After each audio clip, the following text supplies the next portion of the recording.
Hi! Happy Friday!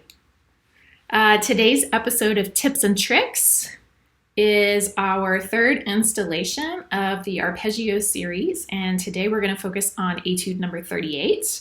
My name is Susan Summers, and I will be your arpeggio guide for the day. Okay, we're following the same format as the last 2 weeks, so if you haven't seen the other videos, I would encourage you to watch those first. I will link them in the description below so that you can find them easily.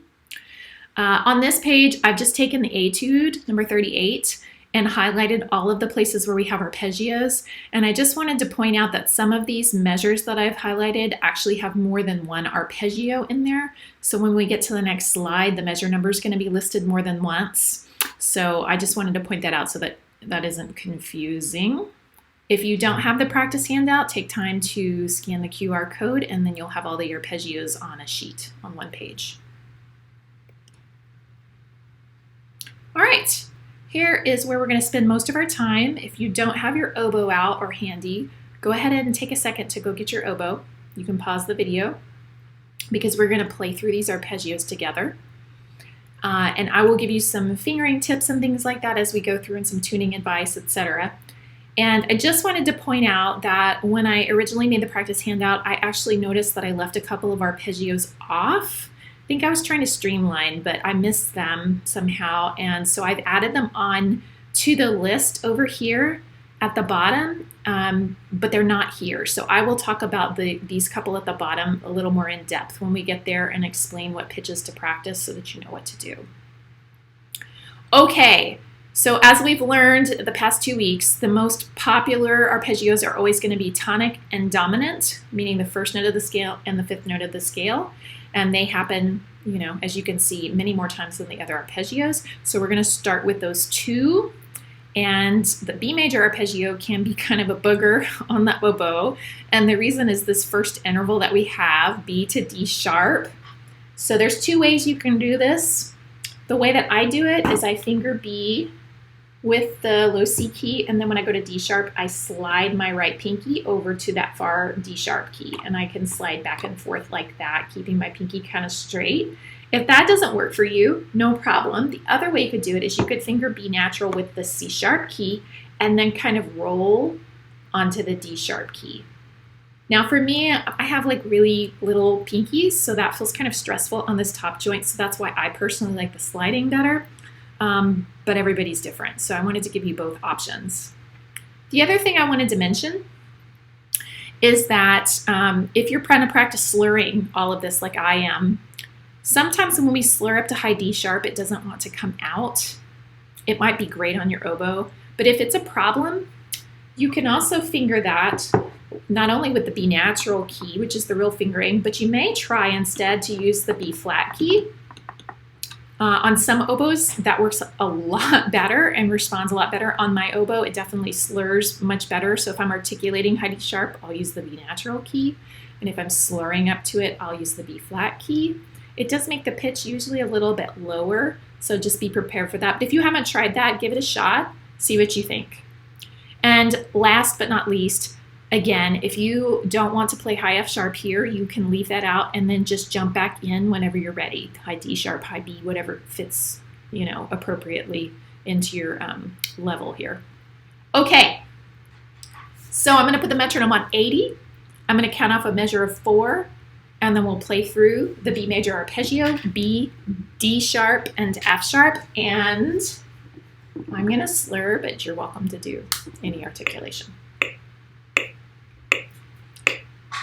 All right, B major. 1, 2, 3.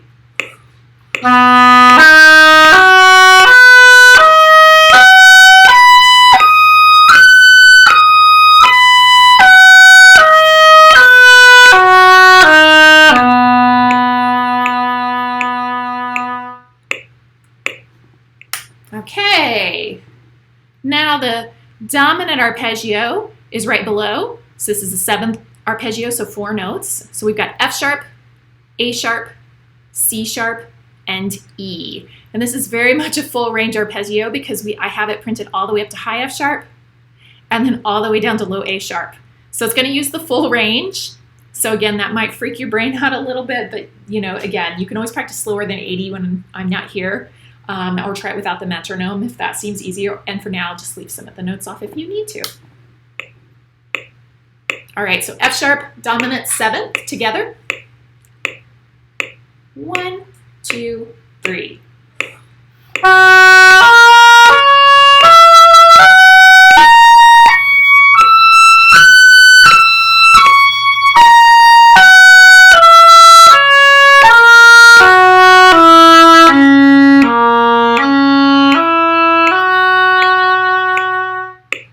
And then it really wants to go to, right? Resolve back to B.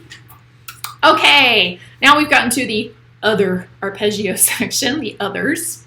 So we have a C sharp, dominant 7th. So again, it's going to be a 4-pitch arpeggio. So we've got C sharp, E sharp, G sharp, and B natural. And you want to use the 4th fingering for E sharp here. All right. I will warn you that if you're playing along with me, low C sharp is notoriously difficult to tune on the oboe. It's usually quite a flat note on most oboes. So if we're in tune on all the notes but that, that's great. And you can work on, you know, lifting your eyebrows to try and keep the pitch up. Just know that it's a flat, kind of unstable note mostly. Okay, C sharp, dominant 7th. 1, 2, 3.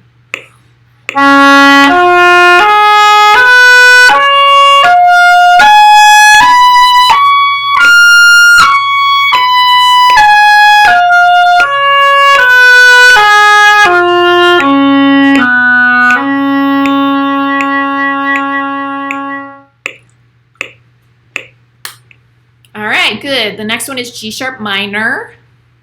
So G sharp, B natural, D sharp. And again, we're slurring here up to high D sharp. So whatever pinky, left pinky key works best for you for slurring up to high D sharp, I'd encourage you to use that, either the B natural or the B flat key. And then we have this difficult kind of slurring that we had at the beginning, that low B to D sharp. So you can either slide or roll, or maybe you could try the other option besides whatever you tried in the first one if you want to experiment. All right, G sharp minor, triad, 3 notes. 1, 2, ready.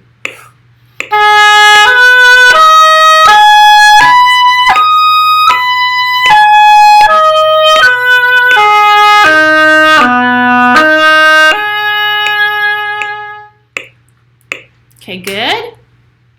And then C sharp minor, C sharp, E natural, G sharp. Nothing too tricky about this one, except again, maybe like the low C sharp tuning. You can check yourself and just see where your oboe puts that note.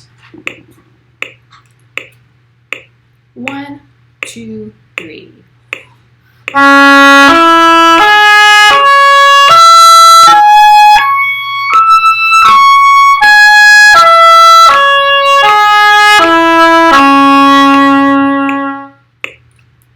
Okay, good. And then, like I mentioned before, I've added a couple of arpeggios here. So we've got F sharp minor, and I put the 7 in parentheses because sometimes it has a 7th and sometimes it doesn't. So F sharp minor would be F sharp, A, C sharp. And then if we add the 7th on there, that would be E. So remember, we're thinking space, space, space. And then if you want the 7th, you'll add another space. And of course, on other arpeggios, it could be lines. So if you want to write that down, F sharp, A natural, C sharp, and you can practice it with and without the E. And for E's today, let's just do it without the E. So just F sharp, A, C sharp. And I'm going to play at full range, so I'm going to go all the way up to high F sharp. But again, do the best you can, and I'm sorry that I forgot to put a visual on the page for you. I'm sure you can find it online somewhere if you want. F sharp, A natural, C sharp. 1, 2, ready.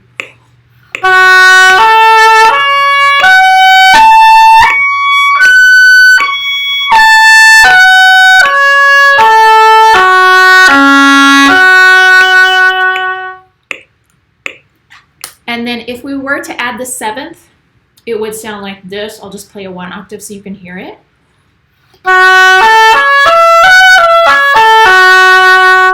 Okay, so that's what it would sound like. And then the last one we're going to do today is E major. So now we have a line, line, line triad. So we've got E to G sharp to B natural. E, G sharp, B natural. So let's give that one a try as well. E, G sharp, B natural. 1, 2, 3.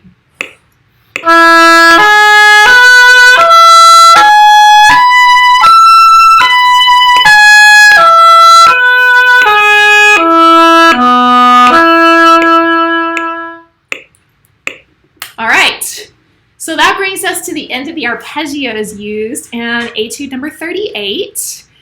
So I would encourage you to just, again, do a few of these every day to get used to them and start feeling more comfortable. And then you can use the previous screen to kind of compare where they are in the Etude to make sure that you know what arpeggio you're playing when.